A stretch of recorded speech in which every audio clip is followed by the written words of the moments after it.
Ever found yourself locked in a nightclub after hours? Meet Adele, a 57-year-old cleaner whose ordinary life takes a thrilling twist one unforgettable night. As secrets and desires unfold in the shadows, Adele faces choices that could change everything. Dive into a story of unexpected encounters and hidden passions. Like and subscribe for more captivating tales. The club was unusually quiet, a sharp departure from its typical noise as I rested on an improvised bed of worn cushions in the back room. The smell of spilled beverages and the distant memory of music filled the space, causing the shadows to seem to murmur mysteries. This evening, my ordinary life had taken a surprising twist. After missing the final bus home, I ended up locked in this tiny, crowded space, my heart pounding with the excitement of the unfamiliar. Then, the quiet was broken by laughter and unsteady footsteps. 3 young men came in, their faces red from drinking, their eyes sparkling with mischief. What could unfold in a locked storage room late at night? I am Adele, and at 57, I've led a life far from ordinary. Married to George for over 3 decades, our relationship has become a comfortable habit, perhaps too comfortable. I work as a cleaner at the Velvet Lounge, a nightclub famous for its lively environment and diverse patrons. My job isn't exciting, but it keeps me connected to life's vibrancy, even from the periphery. Tonight, however, was unusual. After an especially long shift, I missed the last bus home. With no alternatives, I chose to spend the night in the club's storage room, a small, cluttered area filled with cleaning tools, old decorations, and a few boxes of leftover liquor. As I settled on a makeshift bed of old cushions, I couldn't shake a feeling of discomfort. The club was quiet, a stark contrast to its usual noise. The air was filled with the scent of spilled drinks and the faint echo of past music. I tried to find solace in the familiar, but tonight even the shadows seemed to whisper secrets. The storage room was my sanctuary, yet it felt confining tonight. The walls, lined with shelves of cleaning supplies and boxes, seemed to close in on me. Lying there, my mind raced with thoughts of the day's encounters, the laughter, the arguments, the brief connections with strangers. But as the silence deepened, so did my sense of loneliness. I closed my eyes, attempting to sleep, but my thoughts were interrupted by a soft, barely noticeable sound. It was like the rustle of cloth or a gentle sigh nearby. My heart raced. Was it just the building settling, or was someone else there, hidden in the shadows? The room was pitch black, except for a sliver of moonlight sneaking through a small, high window. I listened intently for any sign of life. The silence was heavy, almost touchable. A chill ran down my spine, not from the cold, but from the eerie feeling of being watched. I sat up, my eyes darting around, trying to see through the darkness. My hand reached out, searching for something to reassure me I was alone. Instead, my fingers touched something cold and smooth, a bottle of champagne left from some celebration. The touch was comforting, but it didn't dispel the growing sense of unease. As I lay back down, my thoughts wandered to George. Our life together had become predictable, a series of routines that offered comfort but lacked excitement. Here in this locked room, the unknown surrounded me, tangible and unsettling. The night stretched on, and with each moment, the silence grew heavier, the shadows deeper. I couldn't shake the feeling that this night would be different. What could happen in a locked storage room in the dead of night? The answer was out there, lurking just beyond my reach, waiting for the dawn. The silence was broken by laughter and stumbling footsteps. I jolted awake to see 3 young men, their faces flushed with alcohol, entering the room. I vaguely recognized them as regulars at the club. Their names were Jake, a tall, lanky guy with a constant smirk, Marco, stocky with a loud laugh, and Liam, the quiet one, with a penetrating gaze. They stopped suddenly upon seeing me, their expressions a mix of surprise and curiosity. "Hey, didn't know we had company," Jake slurred, his voice echoing slightly. I was about to explain my situation when Marco, holding a bottle, offered me a drink. "Join us, it's still early," he said, his eyes sparkling with mischief. Nervously, I accepted, thinking it might be safer to stay with them than alone in the dark club. We began talking, the alcohol loosening our tongues. They shared stories of their night, and I found myself laughing, feeling younger than I had in years. As the night progressed, the conversation shifted. Jake, his words now more slurred, leaned in closer. You know, Adelis, you're not like the usual crowd here, he said, his breath heavy with the scent of whiskey. Marco chimed in, lowering his voice. Yeah, there's something different about you. You've got this charm. His hand brushed against mine, sending an unexpected shiver through me. I felt a mix of flattery and discomfort. Liam, who had been mostly silent, finally spoke, his voice soft but edged. You remind me of someone I used to know. Someone who knew how to make a night unforgettable. The room seemed to shrink as their attention focused on me. The air was thick with unspoken tension, the kind that precedes a storm. I laughed nervously, trying to steer the conversation to lighter topics, but their eyes held a different intent. Jake moved closer, his hand resting on my knee. You ever think about what you're missing out on, Adelis? Life's too short for just routine, he whispered, his voice a mix of allure and challenge. I swallowed hard, the room spinning slightly from the alcohol and the intensity of the moment. I think I should go, I managed to say, my voice barely above a whisper. Marco's laugh was low, almost a growl. Go, but the night's just getting interesting. Stay. Let's see where this goes. His hand moved to my waist, pulling me slightly towards him. The atmosphere was charged, the kind that could either ignite a fire or lead to an explosion. I was caught between the thrill of the unknown and the comfort of my predictable life with George. As the laughter died down and the room grew quiet, the weight of their gazes felt like a physical touch. The silence was no longer just the absence of sound. As the night deepened, our conversation turned more personal. I shared snippets of my life, the mundane and the missed opportunities. They listened, their initial rowdiness giving way to surprising empathy. The alcohol flowed freely, and I felt a warmth spreading through me, not just from the drinks, but from the unexpected companionship. We decided to move back to the storage room for more alcohol. As I bent down to retrieve a crate, I felt a presence close behind me. Turning, I met Jake's eyes, his gaze intense and unreadable. In that moment, a silent agreement passed between us, an understanding of what was about to unfold. The atmosphere shifted. The air was charged with a new, palpable tension. I straightened up, the crate in my hands, but my attention was on Jake. His hand reached out, brushing against mine, sending a jolt through me. Let me help with that, he said, his voice low, almost a whisper. We moved back to where Marco and Liam were sitting, but the dynamic had changed. The room felt smaller, the walls closer, as if they were closing in on us, amplifying every sound, every breath. Jake sat next to me, his leg pressing against mine. The contact was electric, a stark contrast to the years of routine with George. I could feel the heat from his body, the subtle scent of his cologne mixed with the alcohol on his breath. Marco, sensing the shift, leaned back, watching us with a knowing smirk. Looks like someone's got a new friend, he teased, his voice playful, but his eyes sharp and observant. Liam, ever the quiet observer, seemed to retreat into his thoughts, his gaze distant yet focused on us. His silence was not disinterest, but of a silent guardian watching over the unfolding moment with thoughtful intensity. The tension was palpable, like the air before a storm charged with electricity. Jake's hand moved, his fingers tracing a line up my thigh, sending a shiver through me. Adelis, he murmured, his voice thick with an unspoken promise. You deserve more than just routine. I felt my heart race, the room spinning, not just from the alcohol, but from the rush of emotions. Here was a man, young and vibrant, offering me something I hadn't realized I craved. But then a pang of guilt, a whisper of George's face in my mind made me hesitate. I'm married, I managed to say, my voice a mix of regret and longing.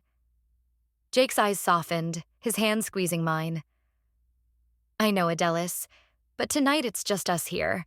No judgments, no expectations, just this moment. His words were like a velvet caress, tempting me to step out of my life's script, even if just for one night. The room was silent, save for our breathing, the tension palpable.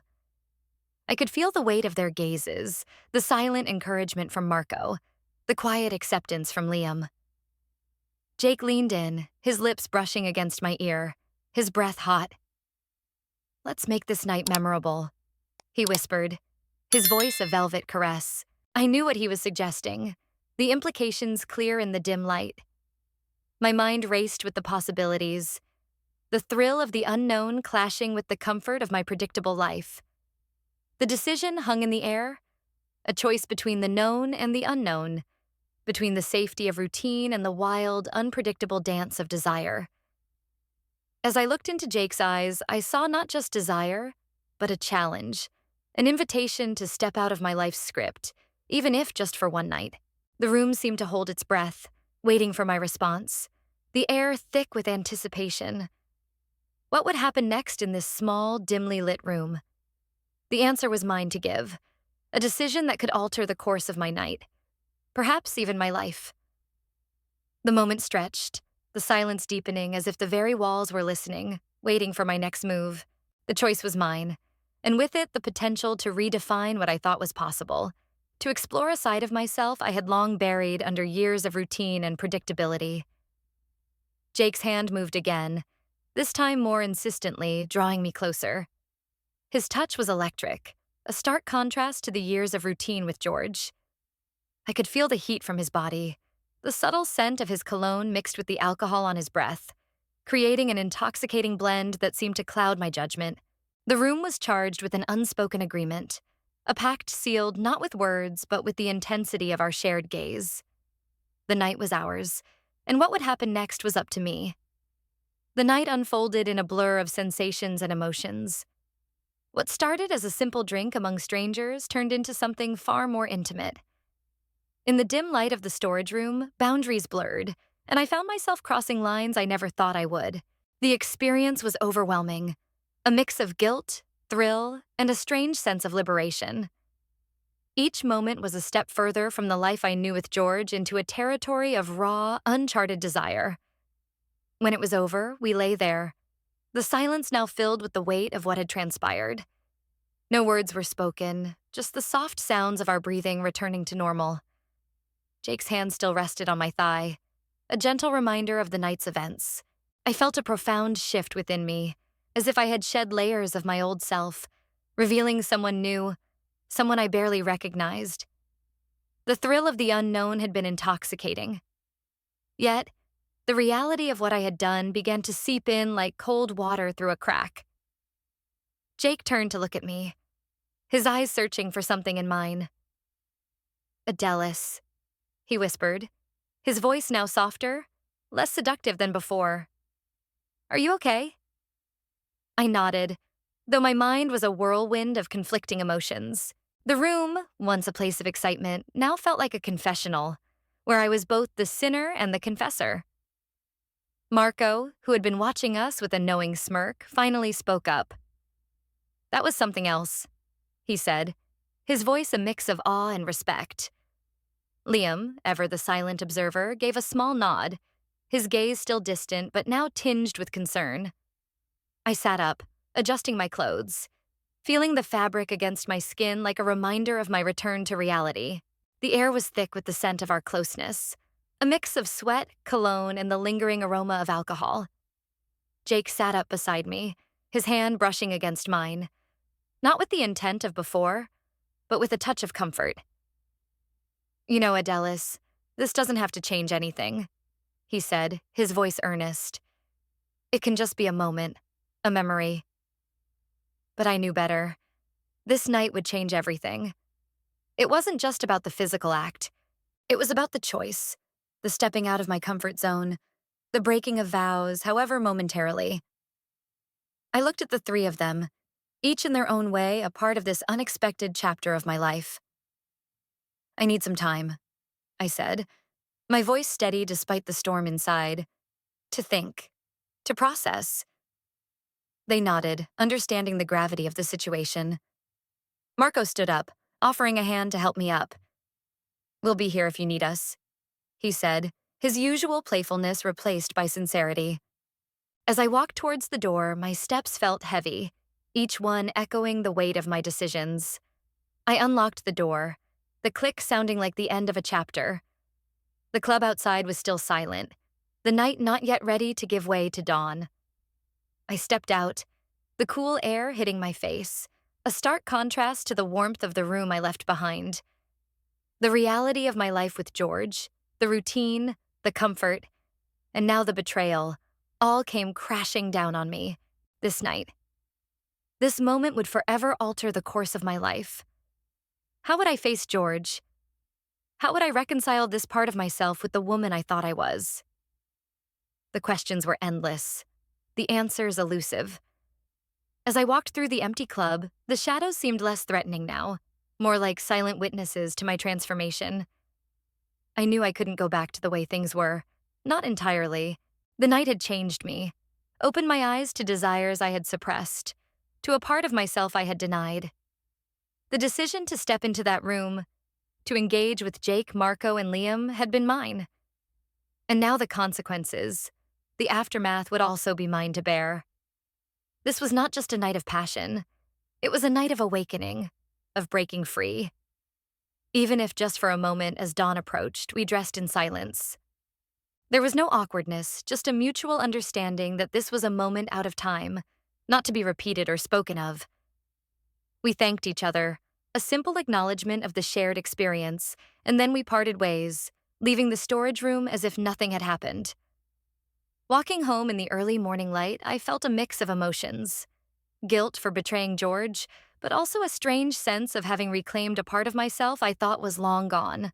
The night at the club would remain a secret, a hidden chapter in my life, but one that had undeniably altered my perspective. The streets were quiet, the city still asleep, and I walked with a sense of purpose, each step echoing the weight of my decisions. The cool air was a sharp contrast to the warmth of the room I had left behind, a reminder of the reality I was returning to. I thought about George, his face, his routine, our life together. The comfort of predictability was now tinged with the thrill of the unknown, a thrill I had tasted and could not easily forget. Would I tell him? Could I keep this secret locked away like the storage room? The morning light cast long shadows, and I felt as if I was walking through a dream, the events of the night surreal yet vivid. The laughter, the touch, the whispered promises, all felt like they belonged to someone else. Yet they were mine, etched into my memory. I reached our home, the familiar sight both comforting and daunting. The door creaked as I opened it, the sound loud in the quiet house. I stepped inside, the warmth of the familiar enveloping me. But now it felt different, as if the walls themselves knew of my secret. I went straight to the shower, letting the hot water wash over me, trying to cleanse not just my body, but my mind. The steam clouded the mirror, obscuring my reflection, and I wondered if I could ever look at myself the same way again. Dressed in fresh clothes, I sat at the kitchen table, the silence of the house pressing in on me. I sipped my coffee, the routine act grounding me. Yet every sip felt like a betrayal. The question lingered in my mind. Would Adelis ever tell George? Or would this secret remain locked away like the storage room? The answer was not clear. Part of me wanted to confess, to unburden myself. But another part, a part awakened by the night's events, wanted to keep it as a private treasure, a secret rebellion against the years of routine. I knew life would continue. The days would blend into each other. But now there was a new layer to my existence. A part of me that had been dormant was now awake, questioning, desiring. This night had not just been about physical closeness. It was about a choice, a stepping out of my comfort zone, a breaking of vows, however momentarily. As I sat there, the morning light growing stronger, I realized that this experience had not just altered my night, but would shape my days to come. How would I reconcile this part of myself with the woman I thought I was? The answers were elusive, but one thing was clear. I had crossed a line and there was no going back to the way things were. Not entirely. The sun rose higher, casting light into every corner of the room, and I knew I had to face George, to look into his eyes with this new knowledge, this new self-awareness. The day would start, and with it, the dance of normality would resume. But beneath it all, the night at the club would always be there. A silent, pulsating beat. A reminder of what I had done and what I might still do.